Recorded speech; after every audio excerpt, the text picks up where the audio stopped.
როგორ აღმოფხვრათ სიღარიბე, მარტივი გზა გვაქვს ამისთვის, რომ მთელი ბიუჯეტი, რომელიც იხარჯება სხვა სოციალურ პროგრამებზე, ამაზე განათლება, ჯანდაცვაზე, ეს რომ შევკრივოთ და უბრალოდ მოქალაქეებს უკან დაუბრუნოთ თანაბრად, გამოვა თითო ადამიანზე დაახლოებით 500 ლარი თვეში. ეს ნიშნავს, რომ ნებისმიერ ჩვენ მოქალაქეს შეიძლება ჰქონდეს უპირობოდ 500 ლარი თვეში შემოსავალი, მიუხედავად იმისა, ღარიბია ერთი და არიან. ფიდარისთვის ეს იქნება გადასახადების შემცირება, ღარიბისთვის იქნება ნორმალური შემოსავალი, რომ მინიმუმ ვერ მეთქვის, რომ შიმშილობს.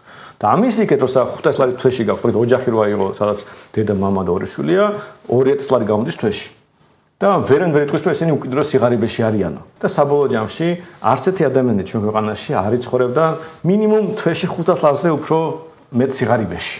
და იდეალურ სამყაროში, როცა კერძო ხელმოქმედება გაიზრდებოდა, მე მგონი ოდესმე მომავალში ადამიანები ადამიანებს უნდა ეხმარებოდნენ. ზოგადად ადამიანის დახმარება ადამიანის საქმეა. მთავრობა არ უნდა ეხმარებოდეს ადამიანებს და ამიტომ მე ყველაფერს გავაკეთებდი მე ამის ძალაუფლება რომ მქონდეს რომ ხალხს მოუხსნა შეზღუდვები რომ დიდრები იყვნენ და თვითონ ეხმარებოდნენ თავის მეზობლებს, ნათესავებს, ახლობლებს, ან თუნდაც აი Facebook-ზე ხშირად არის ხმე პოსტი რომ ვიღაცას დახმარება ჭირდება, მკურნალობა ჭირდება და ხალხს მქონდეს ფული რომ ამ ადამიანებს დაეხმაროს.